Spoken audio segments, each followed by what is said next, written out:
사실 나는 그 여행에 가고 싶었던 적이 한 번도 없었어요. 하지만 내형 마이크는 꼭 가야 한다고 고집했죠. 2달 전 형은 제게 전화를 걸어 여행에 가자고 졸라댔죠.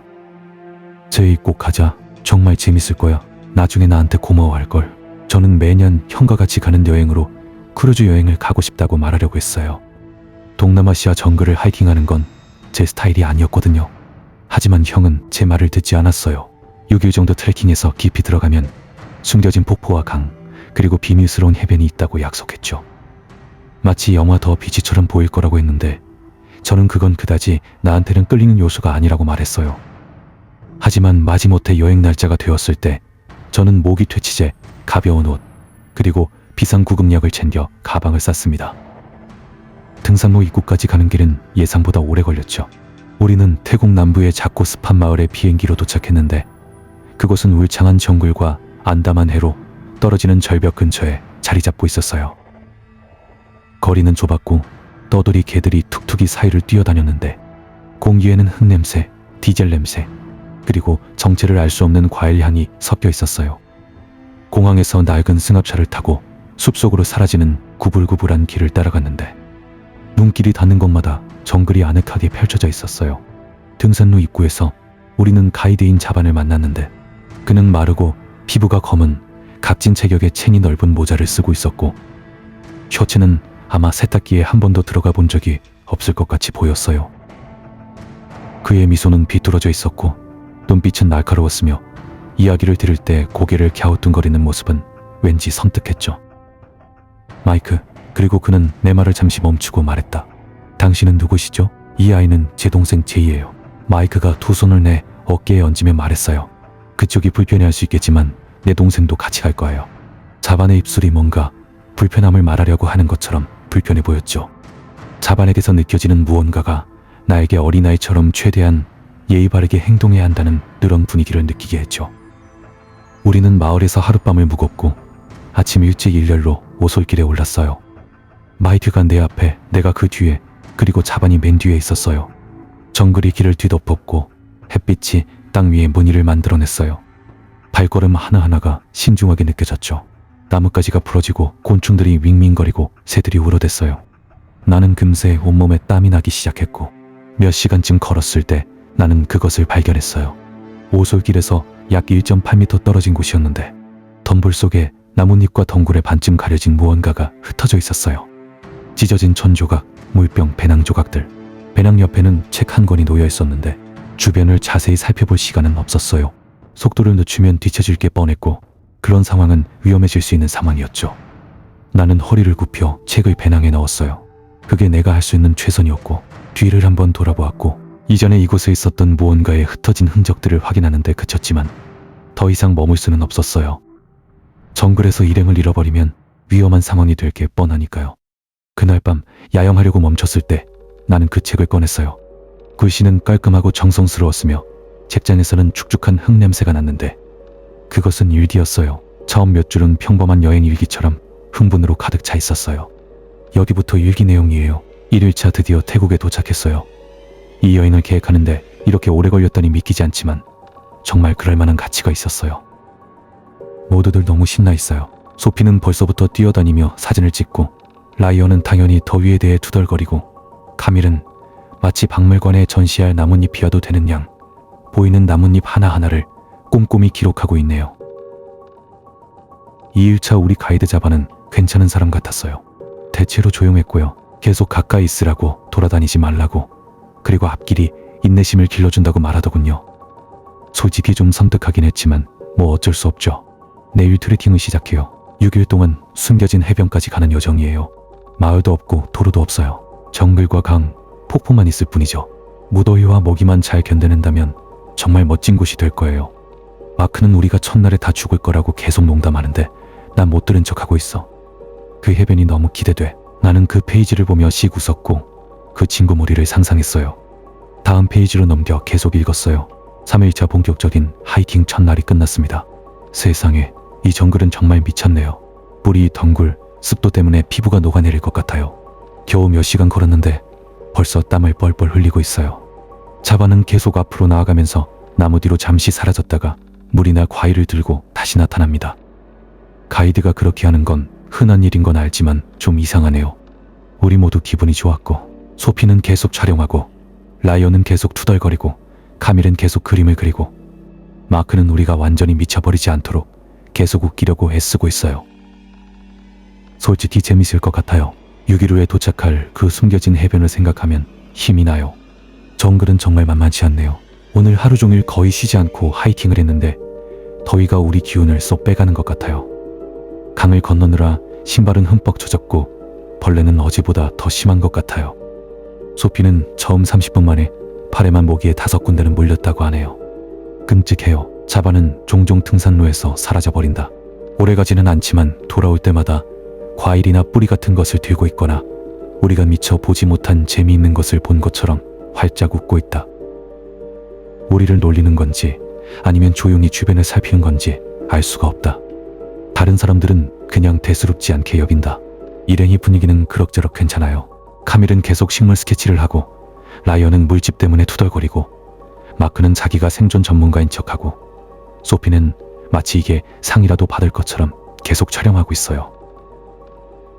솔직히 힘들긴 하지만 재밌어요. 숨겨진 해변까지는 아직 며칠 더 걸리지만 생각만 해도 정글을 헤쳐온 보람이 느껴집니다. 4일차, 이제 슬슬 몸이 지치는 것 같아.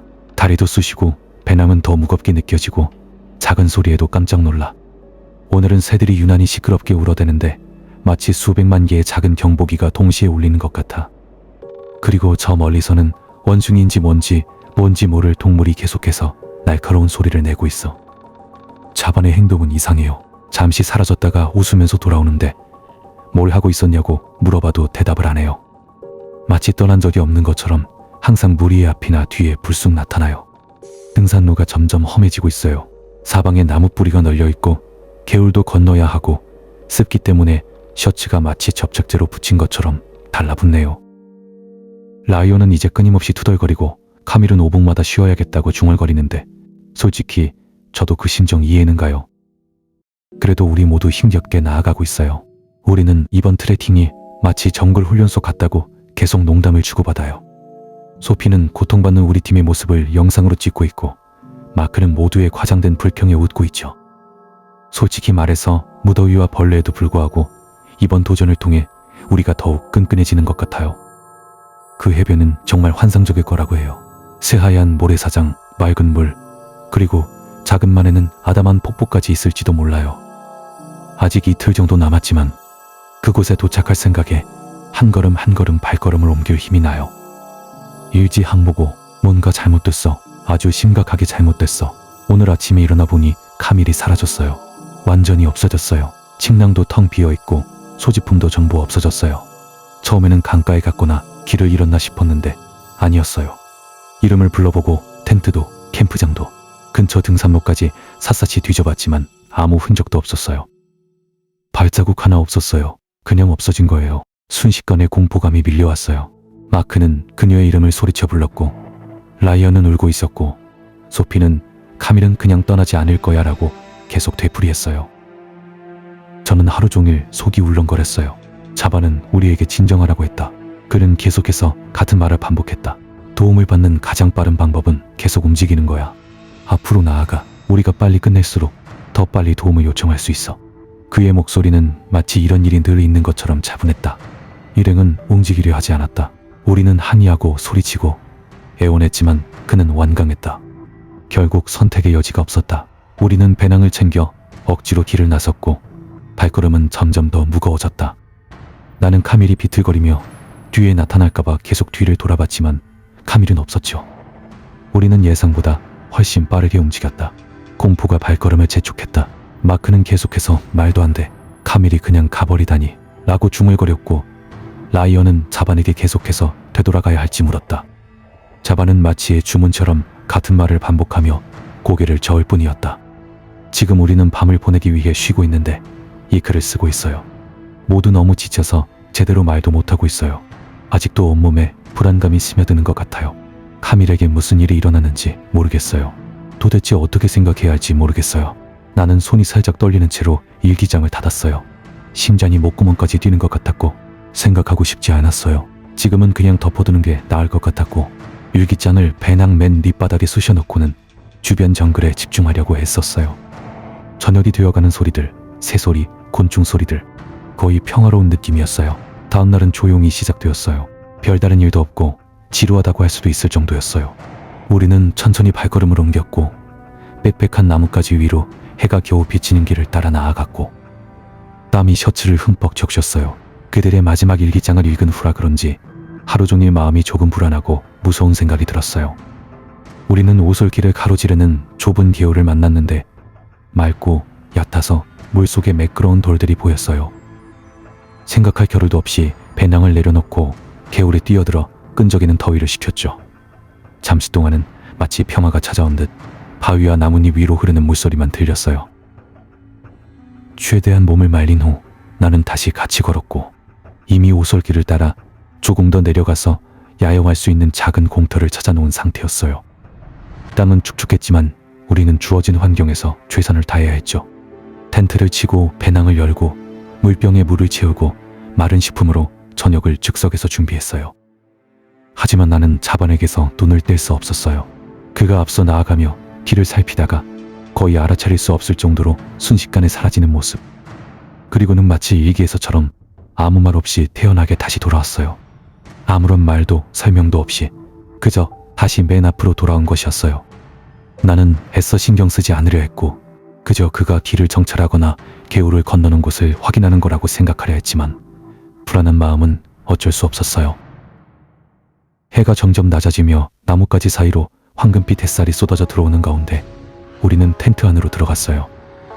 나는 침낭을 펼치고 장비를 정리한 후 한참 동안 나무 사이로 스며드는 희미한 빛을 멍하니 바라보았어요. 배낭 안에 있던 일기장 내용이 너무 궁금했고 도저히 생각을 떨쳐버릴 수가 없었어요. 아무것도 아니라고 스스로에게 되뇌었지만 불안과 호기심이 마음 한구석에서 맴돌았어요. 결국 참을 수 없어서 일기장을 꺼내 펼쳐보았어요. 다시 일기 내용이에요. 잠에서 깼다. 아무도 말을 하지 않았다. 캠프장은 평소처럼 곤충들이 윙윙거리는 소리 외에는 조용했다. 어제 카밀이 떠난 슬픔이 우리 모두를 슬프로 우울하게 했다. 마크조차 거의 말을 하지 않았고 소피는 마치 무언가가 튀어나올 것만 같은 불안감에 휩싸여 앞쪽 길을 계속 응시하고 있었다. 우리는 아침도 먹지 못한 채 천천히 짐을 싸서 다시 오솔길로 향했다. 발걸음 하나하나가 점점 더 무겁게 느껴졌다. 그저 길에 집중하며 이곳에서 벗어나 도움을 요청할 수 있기를 바랄 뿐이었다. 탐험일지, 이건 망했어. 우리가 한 줄로 걷고 있는데 자반이 또 사라졌어. 늘 그랬듯이 아무 말도 없이 감쪽같이 사라졌지. 라이온은 완전히 미쳐버렸어. 그는 이 자식아 저까지 거지 같은 과일은 필요 없다고, 빨리 정물이나 나가고 싶다고 라고 소리쳤다. 그러고는 화장실에 가야겠다며 혼잣말을 중얼거리면서 길을 따라 쿵쿵거리며 걸어갔다. 잠시 동안 우리는 어찌할 바를 몰라 얼어붙었다. 몇 분이 지나고 나서야 비명 소리가 들렸다. 날 것 그대로의 소름 끼치는 오싹한 비명이었다. 라이언이 갔던 바로 그 자리에서 들려왔다. 인간의 비명이 아니었다. 도저히 형언할 수 없었다. 우리가 반응하기도 전에 자반이 돌아왔다. 그는 우리 팔을 세게 잡고는 오솔길을 따라 뛰어 올라가기 시작했다. 우리는 겁에 질려 휘청거리며 라이언의 이름을 외치고 멈춰달라고 애원했지만 자반은 계속해서 안 돼, 안 돼, 안 돼. 계속 가, 뒤돌아보지 마라고 소리쳤다. 우리는 더 이상 뛸 수 없을 때까지 달렸다. 마침내 강구비 근처에서 속도를 늦추고 조용히 야영지를 설치했다. 라이언 생각이 자꾸 나. 그 끔찍한 비명 소리가 자꾸만 생각나. 도대체 무슨 일이 벌어지고 있는 건지 모르겠어. 나는 일기장을 닫고 몇 분 동안 멍하니 바라보았어요. 손은 여전히 떨리고 있었고 방금 무슨 일이 일어난 거지? 카멜과 라이언, 비명 소리, 방금 읽은 모든 것들이 계속 떠올랐어요. 이 일기장은 정말 진짜일까? 정말 이런 일이 있었던 걸까? 머릿속이 온통 생각으로 가득 찼고 자반이 다시 보이기 시작했어요. 마치 정글의 일부인 듯 마음대로 사라졌다가 나타날 수 있는 정글 속을 움직이는 그의 모습이 왠지 소름 돋았어요. 더 이상 읽을 수 없다고 생각했고 일기장을 배낭 깊숙이 쑤셔 넣으며 모든 게 괜찮을 거라고, 그냥 장난일 거라고 스스로에게 말했어요. 우리는 그저 트레킹 중인 사람들일 뿐이야. 특별한 일은 없어. 그런 생각들을 떨쳐내고 정글은 그저 정글일 뿐이라고 생각하며 마침내 침낭 속으로 들어가 잠이 들기를 바랬죠. 아침이 밝아왔고 습하고 무거운 공기였지만 딱히 위협적인 것은 없었어요. 우리는 천천히 움직였죠. 텐트를 접고 배낭을 메고 다시 걷기 시작했는데 마이크는 분위기를 풀려고 내가 일주일 동안 잠을 못 잔 것처럼 보인다고 농담을 계속 던졌고 잠시 동안은 그저 평범한 하이킹이라고 생각했어요. 일기 생각을 억지로 떨쳐내고 책꽂이 뒤쪽에 밀어넣은 것처럼 이 순간을 즐기려고 애썼어요. 아침은 별다른 일 없이 지나갔어요.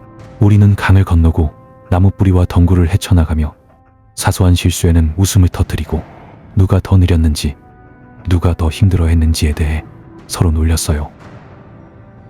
하지만 오후 중반쯤 되자 자바는 갑자기 조용해졌어요. 평소와 달리 조용했고 농담도 쓸데없는 잡담도 아무것도 없었어요. 그는 갈림길에서 멈춰서서 우리에게 큰 길에서 갈라져 나온 좁은 길로 따라오라고 손짓했어요. 그는 앞쪽에 빽빽한 녹음을 응시하며 지름길이에요 라고 간단히 말했어요. 나는 왠지 미심쩍어서 물어봤죠. 정말 확실해요. 저쪽에 뭐가 있는지 모르잖아요. 하지만 그는 단호하게 고개를 저었어요. 난 정글을 손바닥 보듯 잘 알아. 날 믿어. 이 길이 더 빨라. 우리에게는 선택의 여지가 별로 없었죠.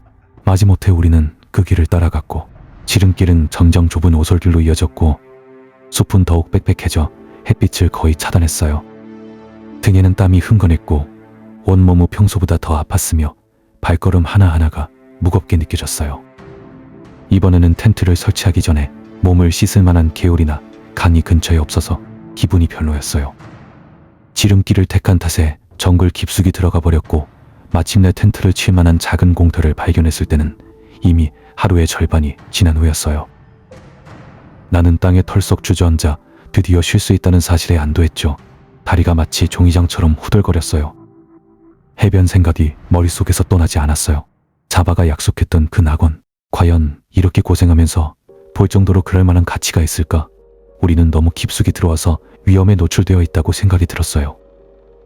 나는 기계적으로 텐트를 설치하며 최대한 여유로운 시간을 보내려고 애썼어요.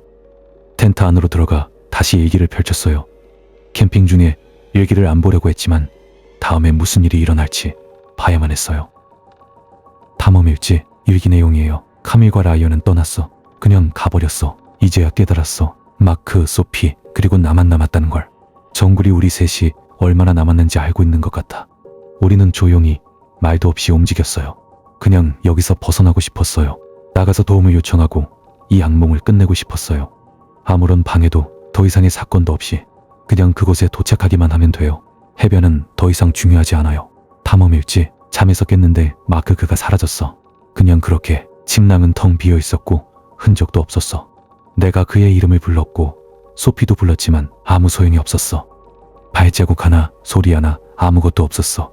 순식간에 공포감이 밀려왔다.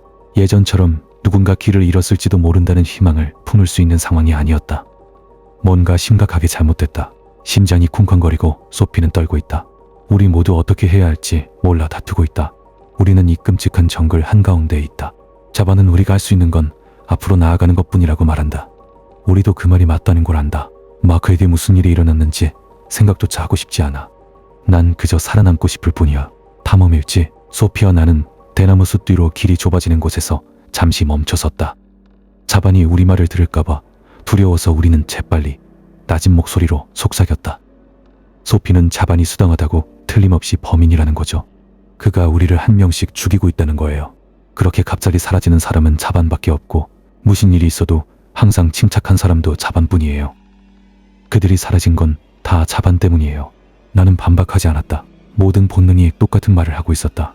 이건 절대 우연이 아니야. 절대 아니야. 그럴 리 없어. 우리는 다음 기회에 자반을 버리고 우리 힘으로 나아가기로 합의했어요.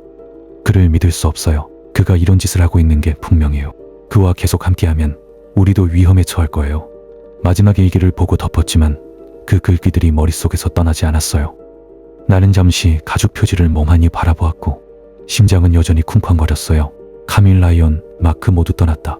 그 생각이 머릿속에서 떠나질 않았어요. 나는 몇 걸음 떨어진 곳에 앉아 칼로 나무 조각을 깎고 있는 자반 쪽을 힐끗 쳐다보았어요. 그의 작은 칼질은 날카로우면서 정확했고 거의 최면에 걸린 듯 매혹적이었지만 그때 그는 잠시 멈추고 고개를 들었고 우리의 눈이 마주쳤어요. 내 심장이 철렁 내려앉았어요.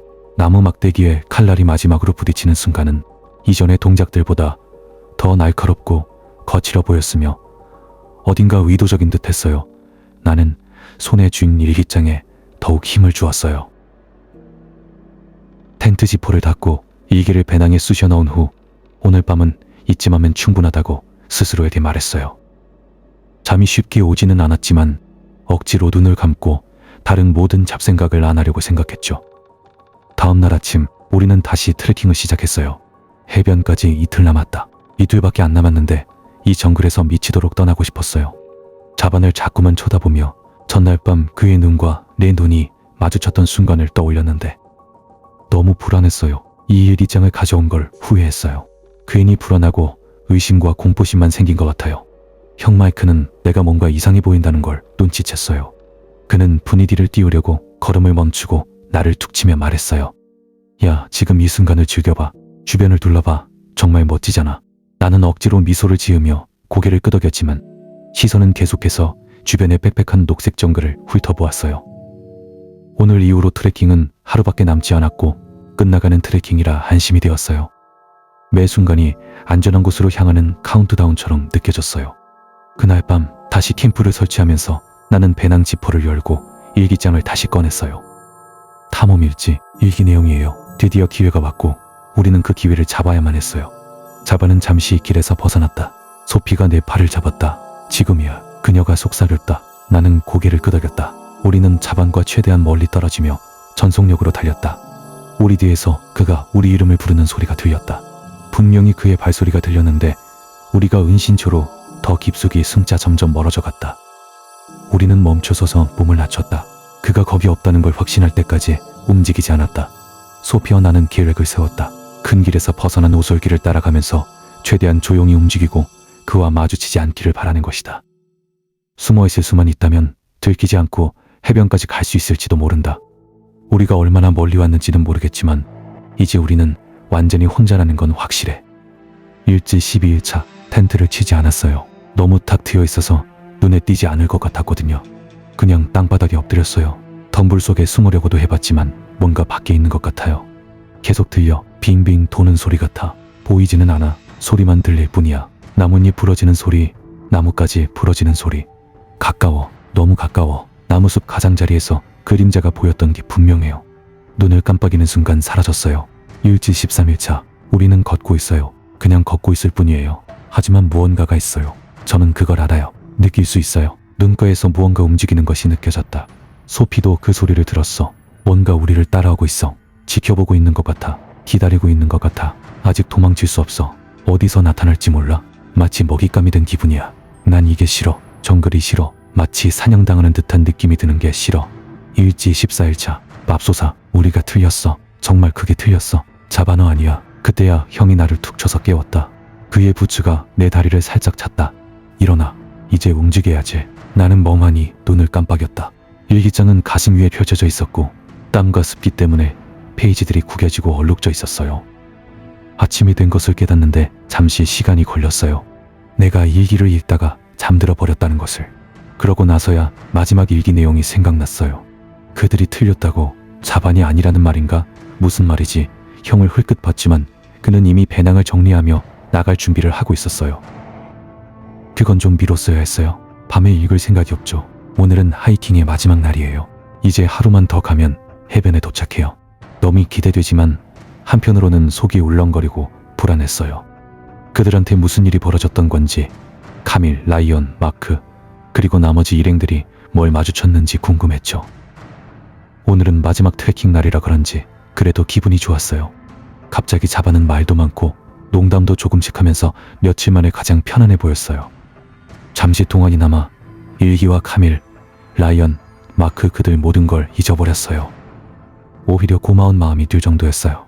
이 여행에 스스로를 강하게 만들고 일상에서 벗어나 이곳에 있을 수 있었던 것에 감사하다는 생각이 들었어요. 그날 밤 우리는 인스턴트 음식을 먹었고 평소보다 조용했지만 왠지 모르게 주변의 공기마저 가볍게 느껴졌어요. 나는 침낭 속으로 들어갔고 몸은 근육통에 피곤했지만 기분이 편안했어요. 내일 이맘때쯤이면 우리는 천국에 있겠지 하는 생각이 들었어요. 그때 일기장이 생각났고 배낭에 손을 넣어 일기장을 다시 펼쳤어요. 하지만 다음에 무슨 일이 벌어질지는 전혀 예상하지 못했어요. 탐험일지 일기 내용이에요.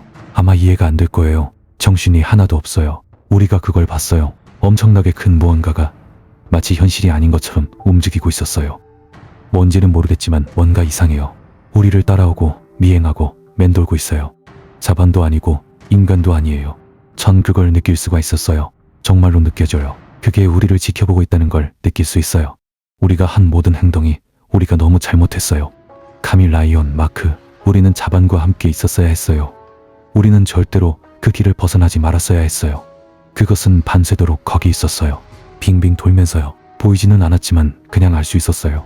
가만히 있으려고 애썼고 숨소리도 작게 하려고 했고 우리가 여기 없는 것처럼 보이게 하려고 했었어요. 그리고 해가 뜰 무렵 움직이려고 할 때 저는 소피에게 어떻게 해야 할지 이야기하고 있었어요. 그때 무언가가 그녀를 덮쳤다. 순식간에 달려들었다. 내가 본 그 어떤 것보다도 빨랐다.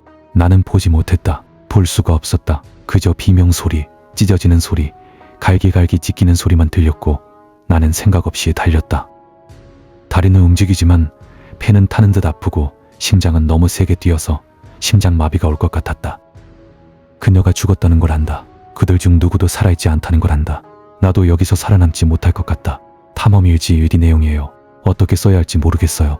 아직도 그 느낌, 그 냄새가 생생해요. 뒤를 돌아보니 뭔가 큰 게 보였어요. 아마 100m쯤 뒤였을 거예요.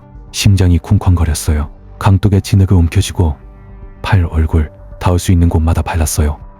나무 뿌리와 덤불 속으로 파고들어 사라지려고 발버둥 쳤어요. 나는 최대한 가만히 누워 있었다. 그때 그것을 보았다. 상상했던 것보다 훨씬 크고 마치 세상을 다 가진 듯 거슬이 움직이는 모습이었다. 털은 진흙과 마른 피로 얼룩져 더러웠다. 옆구리에는 흉터가 가득했고 한쪽 어깨에는 깊은 상처가 나 있었다. 한쪽 눈은 하얗게 질려 있었고 다른 쪽 눈은 어떤 지성과 순수한 증오, 그리고 내 피를 얼어붙게 할 만큼 냉혹한 기운으로 이글거렸다. 엉킨 털 아래로 갈비뼈가 희미하게 보였다. 냄새가 진동했다. 맙소사 지독한 악취였다. 걸을 때마다 온몸의 근육이 꿈틀거렸다. 꼬리는 천천히 아무렇지 않게 흔들렸지만 금방이라도 튀어오를 듯한 긴장감이 느껴졌다. 호랑이였다. 끔찍하고 혐오스러운 짐승 같은 호랑이였다. 나는 공포에 질려 얼어붙었다. 비명을 지르고 싶었다. 모든 본능이 그것을 보자마자 도망치라고 했지만 아주 작은 움직임, 숨소리 하나라도 커지면 모든 것이 끝날 거라는 걸 알고 있었다. 나는 진흙 속에 몸을 바짝 붙이고 숨을 참고 아무것도 아닌 존재가 되려고 했었다. 그것은 너무 가까이 지나가서 발톱이 떨어진 나뭇가지를 스치는 소리가 들릴 정도였다. 코를 실룩거리며 킁킁거리고 고개를 천천히 돌리며 주변을 살피고 관찰하는 모습은 마치 내가 어딘가에 있다는 것을 아는 듯했다. 마치 지옥에서 살아남아 어떤 것도 견뎌낼 것처럼 보였고 나는 아무것도 아닌 것처럼 느껴졌다. 그때가 내가 죽음에 가장 가까이 다가갔던 순간이라는 걸 알았다. 탐험일지, 글 쓸 시간이 없었어요. 쓸 수도 없었고요. 집중해야 했어요. 침묵을 지켜야 했죠. 한 걸음 한 걸음, 숨소리 하나하나, 소리 하나하나가 끝을 의미할 수 있었으니까요. 일기를 쓸 시간조차 없었어요. 거기서 얼마나 기다렸는지 모르겠어요. 그러다 되돌아왔어요. 그 길로는 더 이상 갈 수 없었거든요.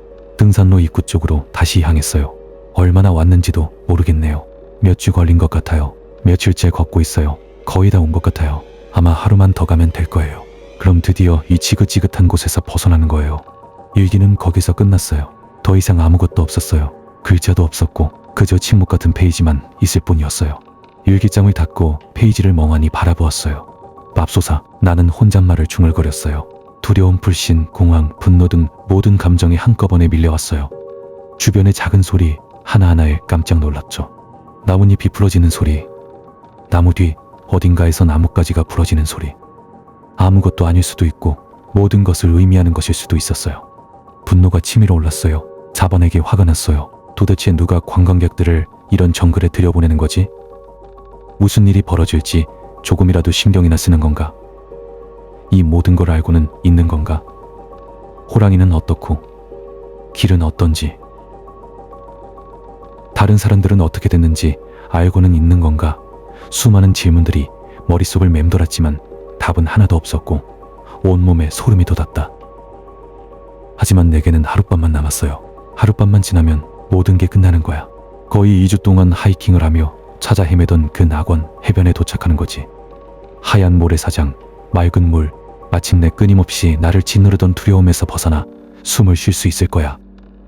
거기서 배가 우리를 태우러 올 거고, 그러면 우리는 비로소 집으로 돌아가는 거야. 다음 날은 맑고 화창했고, 우리는 해가 뜬 직후 해변에 도착했죠. 하늘은 해변 위로 드넓고 믿을 수 없을 만큼 푸르게 펼쳐져 있었어요. 모래는 부드럽고 놀랍도록 시원했으며 파도가 부딪히는 곳은 반짝거렸어요. 물은 너무 맑아서 물고기들이 마치 은빛 액체처럼 수면 아래에서 헤엄치는 모습이 보였어요. 우리는 몇 시간 동안 수영하고 물에 떠다니고 웃으며 햇볕이 어깨에 긴장을 풀었다. 야자수들은 산들바람에 살랑살랑 흔들렸고 그 그림자는 모래사장 위로 길게 드리워졌어요. 며칠 만에 처음으로 정글, 공포, 그리고 일기는 마치 아득한 악몽처럼 느껴졌어요. 그곳은 약속대로 순수하고 때묻지 않았으며 아름다웠죠. 나는 그 아름다움에 경외감을 느낄 수밖에 없었어요. 적어도 그날만큼은 우리는 안전했고 천국에 있었어요. 우리는 배에 오르고 있었고 태양은 나무들 뒤로 낮게 지고 있었어요. 이제 모든 것이 끝났고 잠시 동안 나는 드디어 쉴 수 있겠다는 생각이 들었다. 해변과 그 뒤편의 정글을 마지막으로 바라보았다. 그때 나무들이 늘어선 경계선 바로 그곳에서 무언가가 내 눈길을 사로잡았다. 키가 크고 움직이지 않고 지켜보고 있었어요. 가슴이 얼어붙는 것 같았어요. 팔과 목에 털이 쭈뼛 서고 뼈속까지 스며드는 순수한 공포가 온몸을 휩쓸었어요. 그 순간 나는 그것이 무엇인지 정확히 알았다. 먹잇감이 쫓기는 듯한 원초적인 공포를 느꼈어요. 누군가의 시선이 느껴졌고 그러자 마치 마법처럼 배의 엔진에 시동이 걸렸어요. 모터가 윙윙거리며 뒤로 물을 튀겼고 물살이 우리를 정글에서 멀어지게 했어요. 순식간에 나무들이 흐릿하게 지나가고 그림자도 사라졌다. 차를 타고 가면서 형에게 일기를 보여줬어요. 형은 일기를 휙휙 넘겨보고는 떨면서 말했어요. 맙소사, 형이 말했어요. 정말 소름 끼치는데 걱정하지 마. 우린 무사히 빠져나왔잖아. 어쩌면 장난일 수도 있고. 마침내 정글에서 빠져나와 시내로 돌아오자마자 저는 일지를 현지 당국에 제출했어요. 그들은 진지하고 전문적이며 심각하게 일지를 받아들고 등산로와 해변에 대해 몇 가지 질문을 했어요. 저는 일지를 넘겨주기 전에 모든 페이지에 사진을 찍었습니다. 저는 지금 마크, 소피, 라이엄 또는 카밀이라는 이름으로 그곳에 갔다가 돌아오지 못한 분들을 위해 조금이나마 마음의 위안을 드리고자 이 자리에 왔습니다. 한 가지는 확실히 말씀드릴 수 있습니다. 저는 절대로 그곳으로 돌아가지 않을 겁니다.